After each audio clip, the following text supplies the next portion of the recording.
Well, good morning. We finally reached Revelations 13, the mark of the beast. This is a question I get asked all the time. What is the mark of the beast? Should I be afraid? Have I gotten it? What will happen? Well, good morning. I'm Pastor Rini, Senior Pastor, Valley Christian Center. Welcome to the 747 Morning Inspiration. And today we're going to talk about the mark of the beast, Revelations chapter 13. But before we go any further, remember, keep hitting the like button and subscribe and send this video to your friends.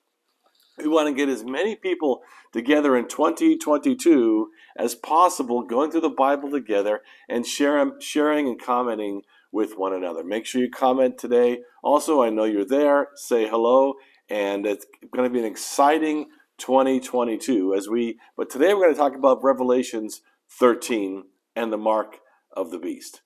Now, there are two beasts that are talked about in Revelation chapter 13. The first beast is considered by many to be the representation of the Antichrist. And I know, let me just read you some of the imagery that is used here. It says, verse 1, "And I saw a beast rising out of the sea with 10 horns, 7 heads, 10 diadems on its horns, and blasphemous names on its heads. And the beast that I saw was like a leopard, its feet were like a bear's, its mouth was like a lion's mouth. And to it the dragon gave his power and his throne and great authority." By the way, much of this imagery comes from Daniel. I think Daniel chapter 6. So these are Old Testament prophetic visions that are again told to the Apostle John through Jesus Christ and this revelation. But many believe this first beast represents the Antichrist, which is the false imitation of the Messiah. And of course, all the symmetry of the animals represent possibly many nations that have fallen prey to this Antichrist, and the power that he has is with these ruling evil nations. And it says about the first beast in verse 5, "The beast was given a mouth uttering haughty and blasphemous words, and it was allowed to exercise authority for 42 months. It opened its mouth to utter blasphemies against God, blaspheming his name and his dwelling, that is, those who dwell in heaven. And I was also allowed to make war on the saints and to conquer them. And authority was given it over every tribe and people and language and nation. And all who dwell on the earth will worship it. Everyone whose name, has not been written before the foundation of the world in the book of life of the Lamb who was slain. If anyone has ear, let him hear. If anyone is taken captive, to captivity he goes. If anyone is to be slain with the sword he must be slain.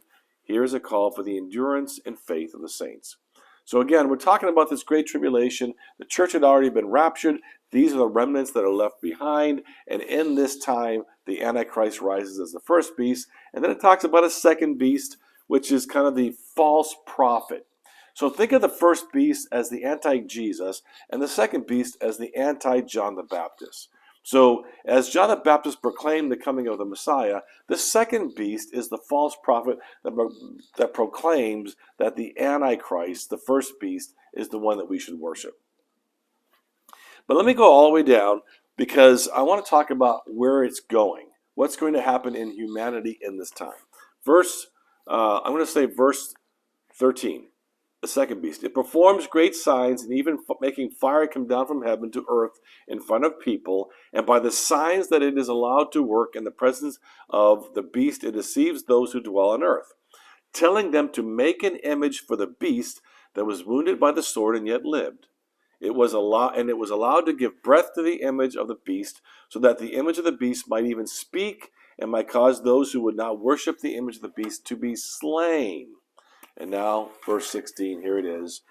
"Also it causes all, both small and great, both rich and poor, both free and slave, to be marked on the right hand or the forehead, so that no one could buy or sell unless he has the mark, that is, the name of the beast or the number of its name.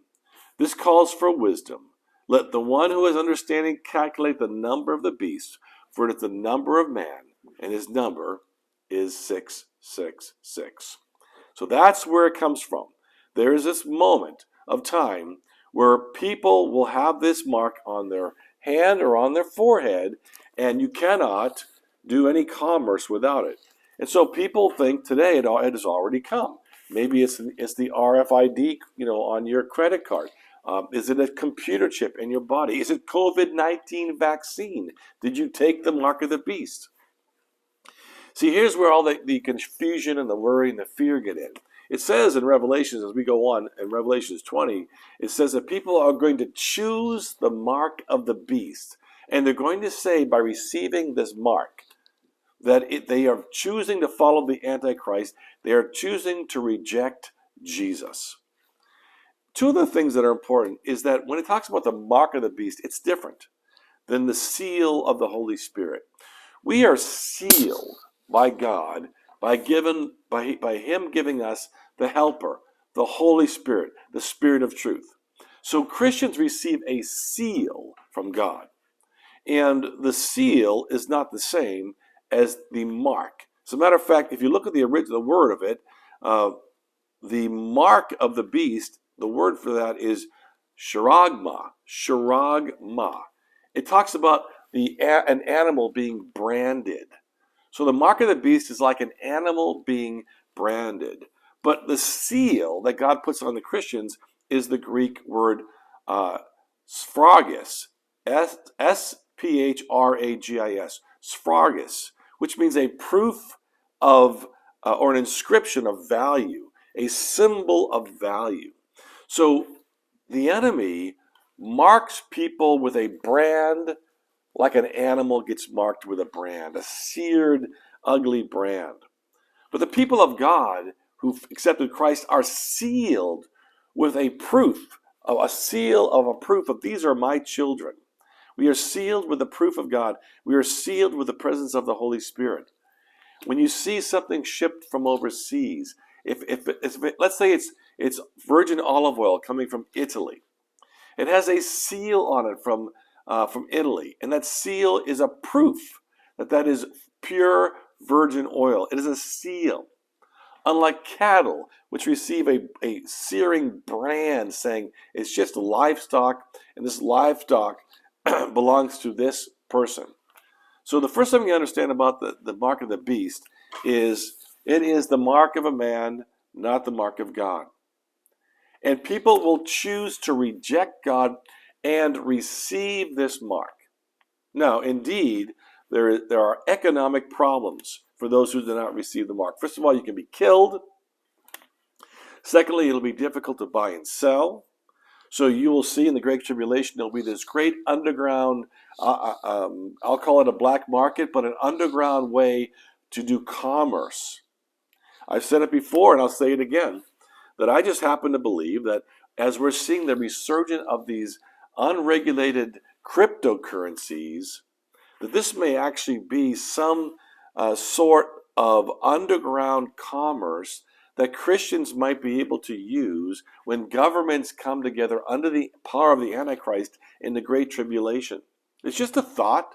But it's interesting how all these unregulated currencies are developing internationally. I wonder if there will be some Christians who receive Christ in the Great Tribulation who have to use this quote-unquote black market outside of the rule of government to survive because they refuse to take the mark of the beast. So, have you taken the mark of the beast? No, you know it if you did it. Did it accidentally be given to you during COVID or a vaccination? No, you will know it when you see it. It is a branding on the right hand or on the forehead. You are not branded as a child of God. You are sealed with a proof of authenticity. You are a child of God, and part of that seal that you receive is the power and presence of the Holy Spirit. So, indeed, the time will come where people will make a decision and they will choose to receive a mark.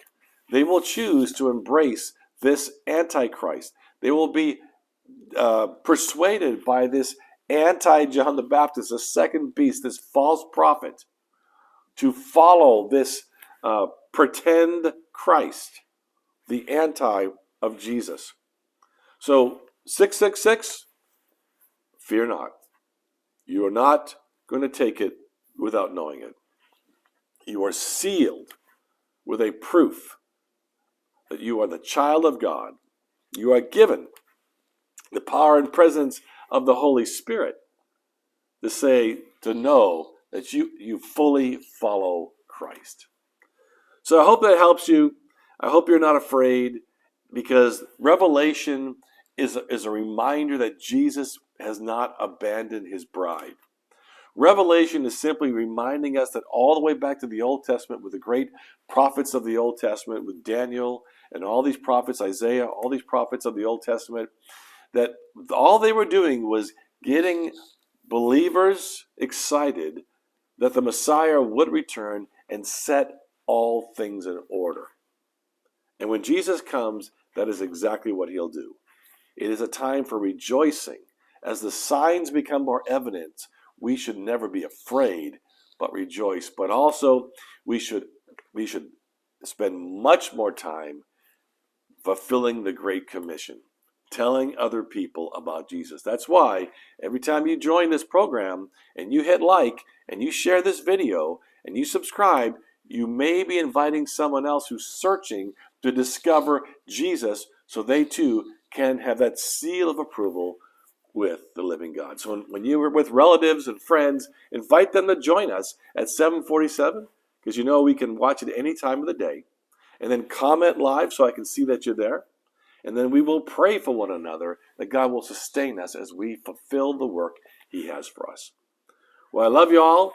Have an incredible day. And I'll see you tomorrow morning. At what time? That's right. God bless you all. Love you. 7:47. See you in the morning. Bye-bye.